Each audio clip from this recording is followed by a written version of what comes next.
કેમ છો વિદ્યાર્થી મિત્રો? એમાઇન સંયોજનોના આપણા બીજા સેશનમાં આપણે એમાઇન સંયોજનોના ઇલેક્ટ્રોનિક બંધારણ અને તેના આઈયુપીએસી નામકરણની બધી ચર્ચા આપણે આમાં કરશું. એ તો આપણે બધાને ખબર છે કે એમાઇન સંયોજનો જે એમોનિયાના જ વ્યુત્પન્નો છે. એટલે આપણે જો એના ઇલેક્ટ્રોનિક બંધારણ વિશે સમજવું હોય તો આપણે એવું કહી શકાય કે જેટલા પણ જો આમ તમે જોશો ને તો એમોનિયાની જેમ આપણે એવું કહી શકાય એમોનિયાની જેમ બરાબર છે. એમાઇન્સમાં એમાઇન સંયોજનોમાં નાઇટ્રોજન જે છે નાઇટ્રોજન એ કેવું સંકરણ ધરાવે છે? sp3 સંકરણ ધરાવે છે. ફરીથી જેમ એમોનિયા છે એમાં નાઇટ્રોજન sp3 સંકરણ ધરાવે છે એમ એમાઇન સંયોજનોમાં પણ નાઇટ્રોજન જે છે એ sp3 સંકરણ ધરાવે છે. હવે આપણે આમ જોઈએ કે પ્રાથમિક એમાઇનની વાત કરીએ છીએ આપણે તો પ્રાથમિક એમાઇનમાં શું બને છે એમ તો કે નાઇટ્રોજનની જે આપણી પાસે ત્રણ અર્ધપૂર્ણ sp3 સંકર કક્ષકો હતી. sp3 સંકર કક્ષકો જે છે બરાબર છે. હવે એ જે છે એ sp3 સંકર કક્ષકો જે છે એ કોની સાથે ઓવરલેપિંગ કરશે, કોની સાથે સમિશ્રણ કરશે? તો કે આલ્કાઇલ ગ્રુપના આલ્કાઇલ સમૂહના કાર્બન સાથે આલ્કાઇલ સમૂહના કાર્બન સાથે બરાબર છે કાર્બન સાથે એ સમિશ્રિત થશે.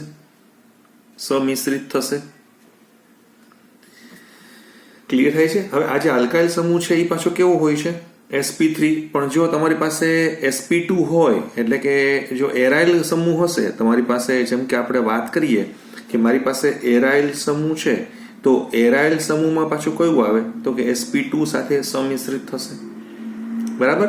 અચ્છા, હવે જે આપણે આમ જોવા જઈએ કે જે તમારી પાસે ત્રણ અર્ધપૂર્ણ કક્ષકો sp3 ની હતી એને જ્યારે આપણે ઓવરલેપ કર્યું એમાંથી આપણે આમ જોવા જઈએ કે ત્રણ અર્ધપૂર્ણ sp3 કક્ષકો પૈકી બરાબર છે જે એક આપણે આમ શું કહેવાય એક જે હતી તે આની સાથે સમિશ્રિત થઈ ગઈ.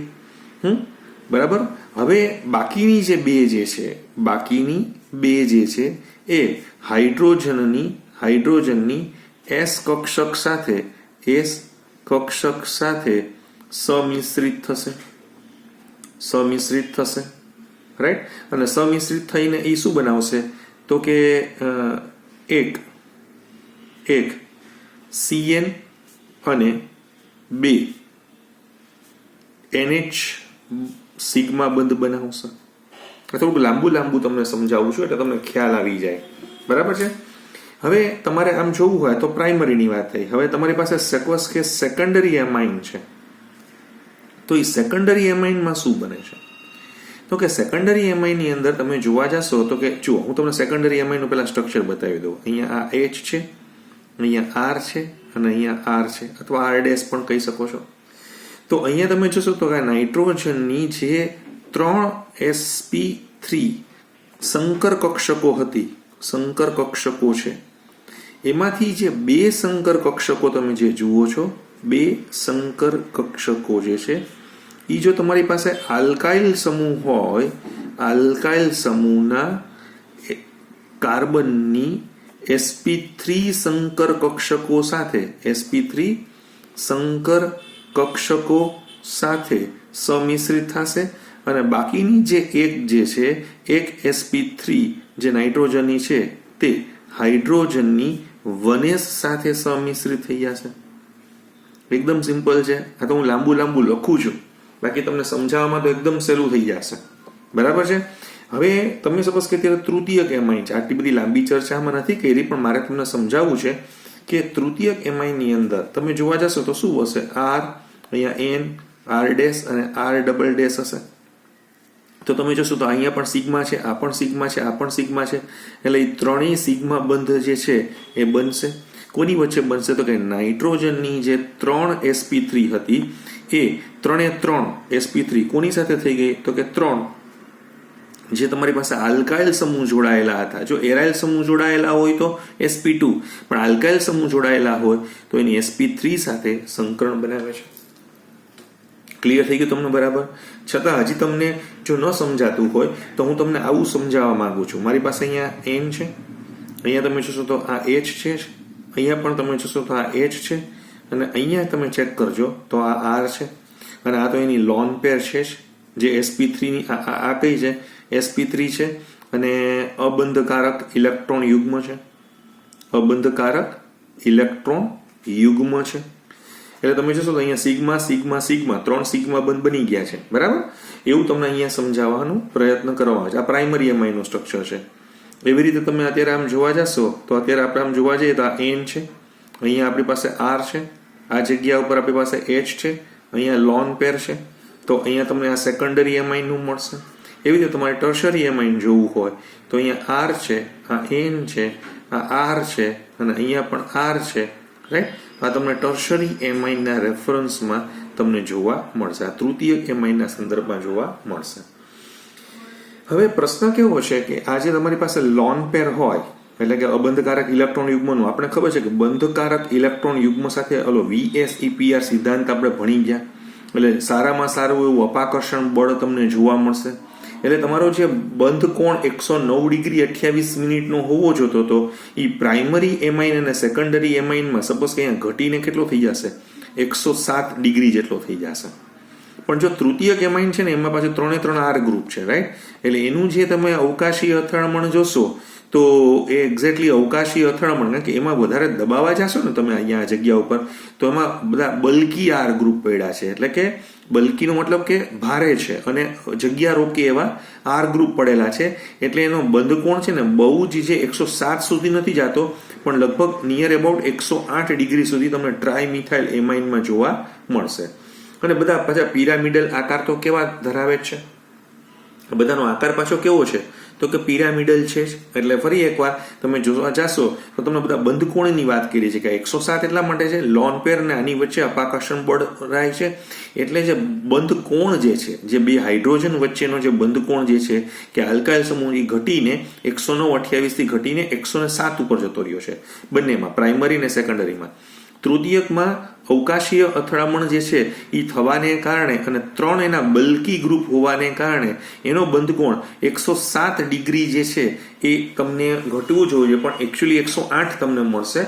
અને પિરામિડલ રચના જે આપણે જે છે એ અહીંયા આપણે કહી શકાશે. આ બધાની રચના જેમ એમોનિયામાં કેમ પિરામિડલ આકાર જે છે એમ આનો આકાર કેવો છે, પિરામિડલ આકાર આપણને જોવા મળે છે. ચાલો, એટલે આપણે આખી એક ચર્ચા તમને આના સંદર્ભમાં એના ઇલેક્ટ્રોનીય બંધારણના સંદર્ભમાં આપણે કરી ચૂકેલા છીએ. હવે આપણો પોઈન્ટ શું છે? હવે નેક્સ્ટ પોઈન્ટ આપણે સમજવાનો છે અને એ છે આપણે એમાઇનનું. હવે આ એમાઇનનું નામકરણ.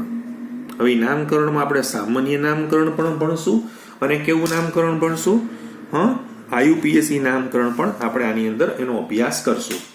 હવે પ્રશ્ન એવો છે કે એમાં આપણે પહેલા તો આપણી પાસે એલિફેટિક એમાઇન્સની વાત કરીએ છીએ. કોની વાત કરીએ છીએ? Aliphatic amine. હું તમને છે ને સીધા જ એના નામકરણમાં જ લઈ જાઉં છું, ત્યાં જ આપણે નિયમ ડિસ્કસ કરશું. બરાબર છે. હું તમને જેમ કે પ્રાઇમરી એમાઇનની વાત કરું છું, ત્યાં આપણે બધું થઈ ચૂકેલું છે. બહુ વધારે પડતો ઊંડાણપૂર્વક આપણે સ્ટાન્ડર્ડ 11માં આનો અભ્યાસ પણ કરી ચૂકેલા છીએ. તમારી પાસે પ્રાઇમરી એમાઇનમાં હું તમને બતાવવા માંગુ છું કે મારી પાસે CH3NH2 છે. બરાબર છે. હવે આનું સામાન્ય નામ શું આપણે વાત થઈ હતી તો કે એક નામ આવું પણ છે, શું કહેવાય છે? Methyl amine. બરાબર છે. અને અથવા એનું એક નામ છે એમિનોમિથેન. એમિનોમિથેન બંને રીતે નામકરણ કરી શકાય છે. મિથાઇલ એમાઇન પણ કહેવામાં આવે છે, એટલે કે આલ્કાઇલ એમાઇન તરીકે પણ નામ થાય છે. બરાબર છે. ફરીથી તમને બોલું છું, આલ્કાઇલ એમાઇન તરીકે પણ તમે નામ આપી શકો છો અને બીજું એમિનો આલ્કેન્સ તરીકે પણ તમે નામ આપી શકો છો. અત્યારે હું છે તમારી આગળ વાત કરું છું એ એના સામાન્ય નામકરણની વાત થાય છે, સામાન્ય નામકરણ. અને જો તમારે IUPAC નામકરણને વિચારતા હો તો IUPAC નામકરણ શું છે આનું આપણને બધાને ખબર છે, મિથેન એમાઇન છે. શું છે? Methane amine. હવે આયુપીએસી નામકરણ તો આલ્કેન એમાઇન તરીકે થતું હોય છે, જેમાં આપણો પાછળનો જે પ્રત્યય છે ઈ એમાઇન છે, એટલે આલ્કેનમાંથી ઈ કાઢી નાખવાનો ને એમાઇન લઈ આવવાનો. તો આપણે ખબર છે મિથેન METHANE માંથી ઈ કાઢીને એમાઇન ચડાવી દો તો મિથેન એમાઇન. બધા નિયમ આપણે ભણી ચૂકેલા છીએ, એટલે આપણે બહુ સાદું જ આપણે વાત કરીએ છીએ. CH3 CH2 NH2 છે, તો આપણને ખબર છે કે અહીંયા એનું નામ શું થઈ જશે, ઇથાઇલ એમાઇન થશે, અથવા આપણે એનો શું કહી શકાશે, એમિનો ઇથેન કહેવામાં આવશે, એમિનો ઇથેન. અને એનું બીજું નામ શું તમને જોવા મળશે, તો કે એનું બીજું નામ તમને જોવા મળશે અને એ છે ઇથેન એમાઇન. ચાલો, એટલે એ થઈ ગયું. હજી આપણે આગળ જ વધતા જઈએ છીએ. તમને આપેલું છે CH3 CH2 CH2 NH2 છે, રાઈટ. આપણે બધા જાણીએ છીએ કે આને આમ જો એક અપેક્ષાએ કેવું હોય તો નોર્મલ પ્રોપાઇલ એમાઇન કહેવાય. જૂના વખતમાંનું નામ હતું ને એ 1 એમિનો પ્રોપેન હતું, એ એનું જૂનું પેલા આયુપીએસી હતું, પણ હવે સામાન્યમાં લઈ લીધું છે. બાકી તો આને આપણે 1 પ્રોપેન એમાઇન કહેવામાં આવે છે, 1 પ્રોપેન એમાઇન. અથવા ઘણી જગ્યાએ હું જોઉં છું પ્રોપેન 1 એમાઇન પણ લખવામાં આવે છે. શું લખવામાં આવે છે? પ્રોપેન 1 એમાઇન તરીકે પણ તમે લખી શકો છો. એવું જ તમે અહીંયા તમે જોશો તો તમારી પાસે છે CH3 CH, અહીંયા NH2 અને આ CH3 છે. તો આને આપણે શું કહી શકાશે, તો કે આને આપણે આઇસોપ્રોપાઇલ એમાઇન કહેવામાં આવે છે. શું કહેવામાં આવે છે? આઇસોપ્રોપાઇલ એમાઇન. અથવા એને આપણે કહેવાય છે 2 એમિનો પ્રોપેન. શું કહેવાય છે? 2 એમિનો પ્રોપેન. બાકી એનું નામ આપણે શું લખી શકાશે? 2 પ્રોપેન એમાઇન અથવા પ્રોપેન 2 એમાઇન તરીકે પણ લખી શકાતું હોય છે. અમે તમને થોડાક એક્ઝામ્પલ કોના આપ્યા છે, કોના હું તમને થોડાક એક્ઝામ્પલ આપી રહેલો છું? પ્રાઇમરી એમાઇનના, અને એમાંય અત્યારે એલિફેટિક એમાઇનની જે આપણે વાત ચાલે છે એના હું તમને થોડાક એક્ઝામ્પલ જે છે એ અહીંયા હું રજૂ કરી રહેલો છું. પછી એરોમેટિક એમાઇનનો ભાગ આપણે હજી પછી લઈએ છીએ. અત્યારે હું તમને જે સમજાવી રહ્યો છું ફરીથી હું બતાવી રહ્યો છું કે આ જગ્યા ઉપર આપણું અત્યારે પહેલું કામ છે અને એ છે એલિફેટિક એમાઇનને સમજવા. ઊંડાણપૂર્વક તમે સમજી ગયો. હવે હું તમને જે બતાવવા માંગુ છું એ છે સેકન્ડરી એમાઇન, એટલે કે દ્વિતીયક એમાઇન. આ તો તમારો પ્રાથમિક એમાઇન છે અને આ કયો છે? દ્વિતીયક એમાઇન છે. તો દ્વિતીયક એમાઇનમાં CH3 NH CH3, એને આપણે શું કહી શકાશે? Methyl amine. એને ડાયમિથાઇલ એમાઇન કહેવામાં આવે છે. બરાબર છે? ક્લિયર? હવે એનું આયુપીએસી નામ શું છે, તો કે એનું આયુપીએસી નામ છે N-મિથાઇલ મિથેનેમાઇન. N-મિથાઇલ મિથેનેમાઇન. મેં તમને કીધું હતું કે દ્વિતીયક અને તૃતીયક એમાઇન જે છે એને N-આલ્કાઇલ એમિનો આલ્કેન થી પણ લખાય છે અને N-આલ્કાઇલ એમિનો આલ્કેન થી પણ લખવામાં આવે છે, રાઈટ. સેકન્ડરી હોય તો N-આલ્કાઇલ એમિનો આલ્કેન જેમ તમારે લખવું હોય એ તમે કહી શકો છો. તો આલ્કેન એમાઇન તો આપણે બધાને ક્લિયર થઈ ગયું. હવે હજી તમે જુઓ, આમાં આપણે થોડાક સેકન્ડરીમાં એક બે એક્ઝામ્પલ હજી આપણે લઈ લઈએ. મારી પાસે છે CH3 CH2, અહીંયા NH છે અને અહીંયા CH3 છે. તો આને આપણે શું કહી શકાશે? આનું નામ શું છે? તો કે પહેલા ઇથાઇલ, આલ્ફાબેટિકલી પહેલા આપણે ઇથાઇલ લેશું, પછી મિથાઇલ લેશું, તો ઇથાઇલ મિથાઇલ એમાઇન છે. બરાબર છે? અથવા આપણે આવું પણ લખી શકાશે ને એનો આયુપીએસી નામ N-મિથાઇલ ઇથેનેમાઇન. એને N-મિથાઇલ ઇથેનેમાઇન કહી શકાશે. અચ્છા, હવે આપણે તૃતીયક એમાઇનની આપણે વાત કરીએ છીએ. કોની વાત કરીએ છીએ? તૃતીયક એમાઇન.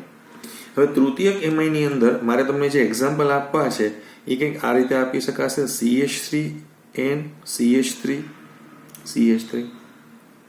આપણે જાણીએ છીએ કે આ શું છે, તો કે આ છે ટ્રાઇમિથાઇલ એમાઇન છે. ટ્રાઇમિથાઇલ એમાઇન છે, બરાબર. અને આનું આયુપીએસી નામ શું આપણે લખીએ છીએ? NN dimethyl. 2 મિથાઇલ છે અને બાકી પોતે તો મિથેનેમાઇન છે જ. પોતે તો મિથેનેમાઇન છે જ. તો આ મેં તમને તૃતીયકનું એક હજી તૃતીયકનું એક્ઝામ્પલ તમને આપું જ છું. જો તૃતીયકમાં હજી આપણે એક એક્ઝામ્પલ લે હજી વિચારીએ તો CH3 CH2 છે, અહીંયા N છે, આ CH3 છે અને આ CH2 CH3 છે. આપણે એને જાણી શકાશે કે અત્યારે જે તમારે અહીંયા નામ આપવું હોય, સપોઝ કે અત્યારે અમારે આ જે કમ્પાઉન્ડ છે એનું નામ આપવું છે, તો 2 ઇથાઇલ સરખા છે ને, તો આને આપણે શું કહી શકાશે? ડાયઇથાઇલ. પછી શું લખવાનું છે તો કે મિથાઇલ છે, તો ડાઇથાઇલ મિથાઇલ એમાઇન આમ લખી શકાશે. અને આયુપીએસી નામમાં આપણે શું લખશું તો કે એન ઇથાઇલ છે, પછી એન મિથાઇલ છે, રાઈટ, અને ઇથેનેમાઇન છે, ઇથેનેમાઇન એમ લખી શકાય. બરાબર. અચ્છા, હવે હું તમને આમાં ને આમાં જ એક આપણે વાત થઈ હતી ઓલું એરાઇલ અથવા એરાલ આલ્કાઇલ એમાઇન, એરાલ આલ્કાઇલ એમાઇન, એને આમાં જ આપણે વર્ગીકૃત કરી દઈએ છીએ. એરાઇલ અથવા એરાલ પણ કહેવામાં આવે છે. જુઓ એમાં તમે જોશો તો તમને શું આપ્યું છે અહીંયા CH2NH2. આનું નામ છે ને શું છે બેન્ઝાઇલ એમાઇન છે, બેન્ઝાઇલ એમાઇન, અથવા ઘણી વખત આને ફિનાઇલ એમિનોમિથેન પણ કહેવામાં આવે છે. બાકી આનું આયુપીએસી નામ શું છે તો કે ફિનાઇલ મિથેન એમાઇન છે. પ્રાઇમરીમાં આપણે એને વર્ગીકૃત કરેલો છે. બરાબર છે. પછી આપણે જોઈએ, જો હું તમને આવું પણ એક એક્ઝામ્પલ આપવા માંગુ છું જેમાં હું CH2NH2 પણ કહેવા માંગુ છું. અહીંયા તમે આલ્ફા બીટાની હેલ્પ લઈ શકશો. તો આને આપણે શું કહેવાશે બીટા ફિનાઇલ કહેવામાં આવશે. બીટા ફિનાઇલ ઇથાઇલ એમાઇન, બીટા ફિનાઇલ ઇથાઇલ એમાઇન કહી શકાશે. અને બાકી તો અહીંયા આપણે શું કહી શકાશે 2 ફિનાઇલ ઇથેન એમાઇન, 2 ફિનાઇલ ઇથેન એમાઇન આવું કહેવામાં આવે છે. ક્લિયર થયું તમને? બરાબર. તો તમને એરાઇલ આલ્કાઇલ એમાઇનમાં પણ આખી આ ઘટના તમને જોવા મળે છે. હવે આપણે હજી થોડાક એક્ઝામ્પલ્સ મારે તમને હજી આપવા છે, તો હું તમને આપતો જાઉં છું, મારા તરફથી જ આપતો જાઉં છું. જેમ કે અહીંયા તમને એવું પૂછ્યું છે કે મારી પાસે અહીંયા CH3 છે, આ CH2 છે, આ CH છે, અહીંયા NH2 છે, અહીંયા CH છે, આ CH3 છે અને CH3 છે. બરાબર. તો હવે મારે આનું નામ આપો. સપોઝ કે તમારે એવું આપણે જાણવું છે કે આપણે આનું નામ રજૂ કરવું હોય તો આપણે આનું નામ શું રજૂ કરી શકાશે, એ આપણો હવે એક મેઇન ક્વેશ્ચન છે. તો હવે તમે જુઓ, અહીંયા મારે એને રજૂ કરવું હશે તો ક્યાંથી નંબરિંગ આપવાના, તો કે હું અહીંથી નંબરિંગ આપું 1 2 3 4 5. બરાબર છે. તો હવે તમે 1 2 3 4 5 પ્રમાણે તમે જોવા જશો તો આપણાનું નામ શું લખી શકાશે. હું પહેલા તમને આપી દઉં છું 2 મિથાઇલ પેન્ટેન 3 એમાઇન. હું અત્યારે આયુપીએસસી ની ચર્ચા કરી રહ્યો છું, બાકી સામાન્ય નામ તો તમને આવડશે 2 મિથાઇલ 3 એમિનો પેન્ટેન એમ તમારે આપવું હોય તો તમે આપી શકો છો. સમજાય છે? બરાબર. ક્લિયર થાય છે? ફાઇન. હજી જો આપણે થોડાક જોતા જઈએ, અહીંયા તમને એવું આપેલું છે કે CH3 છે, અહીંયા N છે, અહીંયા CH3 છે. જો અહીંયા કેટેનેશન તૂટી ગયું છે, ચેક કરજો. રાઈટ. થોડાક તમને એવા પણ એક્ઝામ્પલ આપું છું કે જે પૂછાઈ ગયેલા છે અગાઉ. રાઈટ. તો આમાં તમે નંબરિંગ આપશો તો કેમ આપશો 1, સોરી અહીંયા નહીં આપી શકાય. રાઈટ. અહીંથી આપણે આપવા પડશે ને 1 2 3 4 લોંગેસ્ટ ચેન રૂલ છે. તો મારે આનું આયુપીએસી નામ શું આપવાનું 2 N, N ડાયમિથાઇલ, એટલે 2 મિથાઇલ આવી ગયા. ચાલો, એટલે પતી ગયું. બાકી પોતે ટોટલ 4 કાર્બન છે એને શું કહેવાશે બ્યુટેન એમાઇન. એટલે 2 નંબર ઉપર આવું પડ્યું છે, બાકી પોતે શું છે બ્યુટેન એમાઇન છે. તો આ પ્રમાણે તમે રજૂ કરી શકો છો. હજી તમે જોવા જાઓ તો આવું થશે ને. મારી પાસે અહીંયા CH3 છે, અહીંયા NH છે, અહીંયા CH છે, અહીંયા CH3 છે, CH2 છે, CH, CH3 અને શું છે અહીંયા CH3 છે. નંબરિંગ પ્રમાણે તમે જોશો તો આપણી પાસે અહીંયા 1 2 3 4 5 છે. તો અહીંયા આપણે શું કહી શકાશે 4N ડાયમિથાઇલ પેન્ટેન 2 એમાઇન. તમે જુઓ પેલા 5 કાર્બન છે, 5 કાર્બન છે એટલે પેન્ટેન 2 એમાઇન તો આવશે. હવે 4 ઉપર શું છે એમ તો કે 4 ઉપર N ડાયમિથાઇલ છે, એટલે 4 ઉપર આ N છે, 4 ઉપર N ડાયમિથાઇલ પેન્ટેન 2 એમાઇન. આ એનું આયુપીએસી નામ આપી શકાય. હજી આપણે આ જ પ્રમાણે થોડાક એક્ઝામ્પલને હજી આપણે જોવા છે. અહીંયા તમને આપેલું છે NH2 છે, CH2 છે, CH2 છે અને NH2 છે. રાઈટ. આ તો આપણને તો ખબર જ છે કે આનું આયુપીએસી નામ શું છે. હું ત્યારે આયુપીએસી નામ ઉપર જ ફોકસ થાઉં છું, છતાં હું બોલતો જાઉં છું. અને આપણે એવું કહી શકાશે કે ઇથેન 1 2 ડાયમાઇન, અથવા ઇથિલિન ડાયમાઇન, આનું પ્રચલિત નામ છે ઇથિલિન ડાયમાઇન. આ કાઉન્સમાં લખું છું ને એ એનું સામાન્ય નામ છે, ધ્યાન રાખજો. એટલે આ એનું કોમન નેમ છે, આ એનું આયુપીએસી નેમ છે, સમજવા માટે. આને તો તમે બધા ઓળખો જ છો, પોલિમર પાઠની અંદર પણ ભણીને આવ્યા છો તમે. આ CH2 છે, 6 વખત છે, NH2 છે. આનું આયુપીએસી નામ શું છે? તો કે આનું આયુપીએસી નામ છે હેક્ઝેન 16 ડાયમાઇન. અને બાકી હેક્ઝામિથિલિન ડાયમાઇન, HMDA તમે એને કહેતા હતા. યાદ આવ્યું? નાયલોન 66 બનાવવા માટે આપણે એનો ઉપયોગ કરતા હતા. અહીંયા તમને હજી આપણે એક એક્ઝામ્પલ હવે ક્રિયાશીલ સમૂહ સાથેના પણ આપણે લેવા હોય તો હું અહીંયા બતાવી શકું છું. અહીંયા CH2 OH છે. તો આપણે બધાને ખબર છે કે આનું નામ થશે 2-એમિનો ઇથેનોલ. કારણ કે OH વધારે ક્રિયાશીલ સમૂહ છે એટલે આપણે પ્રમાણે લેવામાં આવશે. હજી આપણે જોઈએ, અહીંયા તમને આપ્યું છે NH2 છે, CH2 છે, CH2 છે, CH2 છે, COOH છે. તો આને આપણે શું કહી શકાશે? તો કે આને આપણે કહી શકાશે 4-એમિનો બ્યુટેનોઇક એસિડ કહેવામાં આવશે. 4-એમિનો બ્યુટેનોઇક એસિડ જે છે એ આપણે કહી શકાશે. હજી જોઈએ, હજી થોડાક સરસ એક્ઝામ્પલ આપણે જોવા છે. તમને પ્રેક્ટિસ વધારે આપણે કરવી છે એટલા માટે. અહીંયા CH2 છે, અહીંયા CH છે, અહીંયા NO2 છે અને અહીંયા CH3 છે. બરાબર છે? આવું તમને આપેલું છે. તમે બહુ જ ધ્યાનથી તમે જોશો તો નંબરિંગ તમારે અહીંથી જ આપવા પડશે 1 2 3. તો આનું નામ શું થશે? તો આનું નામ થશે N-મિથાઇલ 2-નાઇટ્રો. N-મિથાઇલ, N ઉપર શું છે? મિથાઇલ છે. 2 ઉપર શું છે? નાઇટ્રો છે. અને પોતે શું છે? પ્રોપેનેમાઇન થશે. N-મિથાઇલ 2-નાઇટ્રો પ્રોપેનેમાઇન. ક્લિયર થયું તમને? બરાબર. પ્રોપેનેમાઇન. બરાબર છે? Okay, fine. હજી આપણે આવું વિચારીએ કે CH2 છે, ડબલ બોન્ડ છે, CH છે, CH2 NH2. આપણને ખબર છે કે અહીંયાથી જ નંબરિંગ આપશું આપણે. તો આનું નામ શું થશે? તો કે આનું નામ છે prop2-in-1 એમાઇન અથવા prop2-in-એમાઇન પણ કહેવાય છે. આનું એક સામાન્ય નામ છે અને આપણે યાદ આવે તો એલાઇલ એમાઇન કહેવાશે. કારણ કે એલાઇલ ગ્રુપ એમાં પડેલું છે, જુઓ. બરાબર છે? એલાઇલ ગ્રુપ કહેવાય આટલું ગ્રુપ. એને એલાઇલ એમાઇન પણ કહી શકાશે. તો આ બધી વાત મેં તમને કોના સંદર્ભમાં કરી? કોના સંદર્ભમાં કરેલી છે મેં તમને આ બધી વાત? યસ, તમને ખ્યાલ આવી ગયેલો છે, રાઈટ? કે આપણે અત્યારે એલિફેટિકમાં હતા. હવે આપણો જે પોર્શન છે એ છે એરોમેટિક એમાઇનમાં આપણે આવીએ. એરોમેટિક એમાઇનનું નામકરણ જે છે એ આપણે કરવા માંગીએ છીએ. હવે જો આપણે એરોમેટિકનું નામકરણ કરવું હોય તો એના માટે તો આપણે બધાને ખબર છે કેવી રીતે જવું જોઈએ. જો કોમનમાં આપણે એરાઇલ એમાઇન કહેવામાં આવે છે.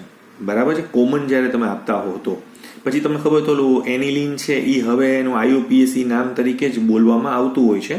જેમ કે અત્યારે, અને બાકી હું તમને એમના થોડાક એક્ઝામ્પલ આપતો જાઉં એટલે તમને ખ્યાલ આવતો જાય કે જેમ કે અત્યારે મારે તમને જે એક્ઝામ્પલ આપવું છે એ કંઈક આ રીતેનું છે. જુઓ, આ NH2 છે.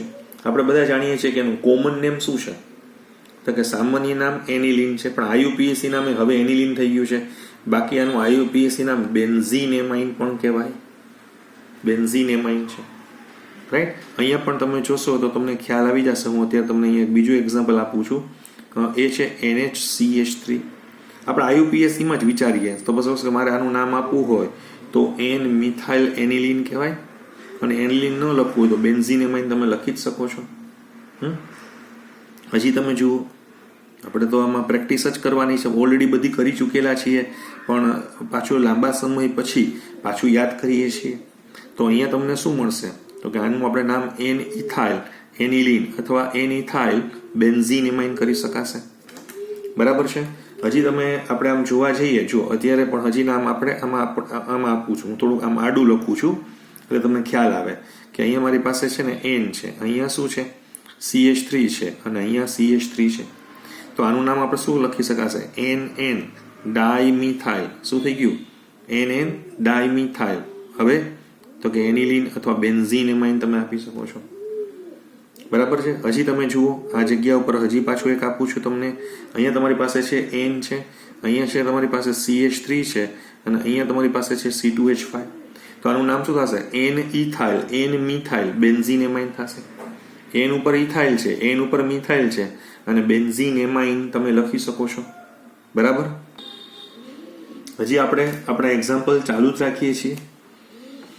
મારે તમને એક એક્ઝામ્પલ આવું પણ બતાવવું છે. ચેક કરી લેજો આપ. જેમાં તમને શું કહી શકું છું હું, અહીંયા CH છે, અહીંયા NH2 છે અને અહીંયા CH3 છે. તો આપણે જાણીએ છીએ કે અહીંયા 1 ઉપર તો ફિનાઇલ છે જ, કારણ કે નંબરિંગ તમારે અહીંયા 1 અને 2 એમ જ આપવા પડશે. તો 1 ફિનાઇલ છે અને બાકી ઇથેન એમાઇન છે. 1 ફિનાઇલ ઇથેન એમાઇન આમ લખી શકાય.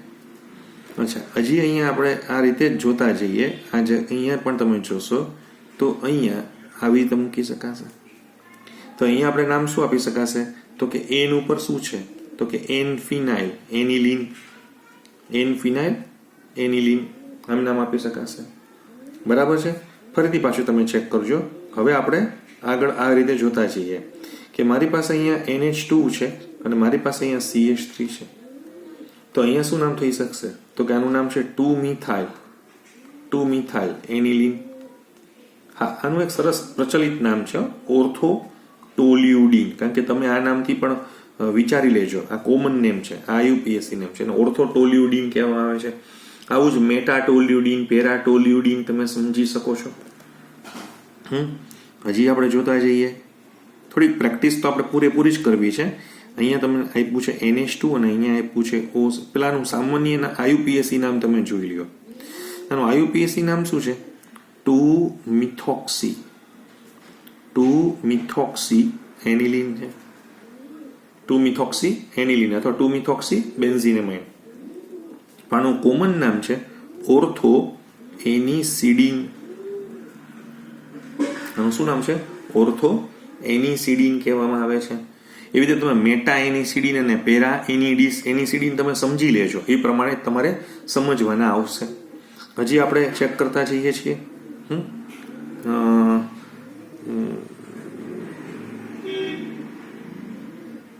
એટલે આ તમે સમજ્યા ને? એટલે અહીંયા ઓર્થો છે, અહીંયા મેટા છે, એવી રીતે પેરા. એમ અહીંયા પણ તમે સમજી લેજો. ઓર્થો છે, મેટા છે અને પેરા છે. Okay, fine. તો આટલા આપણે જે છે એ ખાસ આ સંદર્ભમાં લીધેલા છે કે એમાઇનને તમારે એના વધારે પડતા એમાઇન છે ને એના સામાન્ય નામથી વધારે પડતા પ્રચલિત હોય છે. એટલે આપણે થોડોક એનો ઉપયોગ જે છે એ અહીંયા કરેલો છે. તમારી ટેક્સ્ટબુકની અંદર પણ ઓર્થોટોલ્યુડિન છે, પછી એક તમને આપેલું છે પેરા બ્રોમો એનિલિન, એવું પણ તમને આપેલું છે. તો એ બધા મેં મારી રીતે તો બધા જેટલા મેં ઉલટાના થોડા વધારે પડતા લઈ લીધા છે, એટલે તમને ખ્યાલ આવી શકે. તમને એનો ખ્યાલ આવી શકે. હવે એક્ઝેક્ટલી છે ને એક પોઈન્ટ તમારી ટેક્સ્ટબુકમાં આપેલો નથી અને એની વાત અહીંયા કરવામાં આવેલી છે પાછળ લખાણ સંબંધિત પ્રશ્નોમાં. એ પોઈન્ટ છે ને એ છે કે એમાઇનમાં સમઘટકતા. એ પોઈન્ટ આપણે લેવાનો આવે છે, પણ એમાઇનમાં સમઘટકતા નામનો મુદ્દો તમારા ઓલા પોઈન્ટમાં આપેલો નથી. તો હું છે ને તમારો સ્પેશિયલ પોઈન્ટ આના પછીના લેક્ચરમાં લઈશ. પેલા એમાઇનની આપણે પેલા ભણશું, પછી આપણે લખાણ સંબંધિત પ્રશ્નો, પછી આપણે એમાઇનની બનાવટ તરફ આગળ વધશું. આજે આપણે અહીંયા અટકાવીએ છીએ. Thank you very much.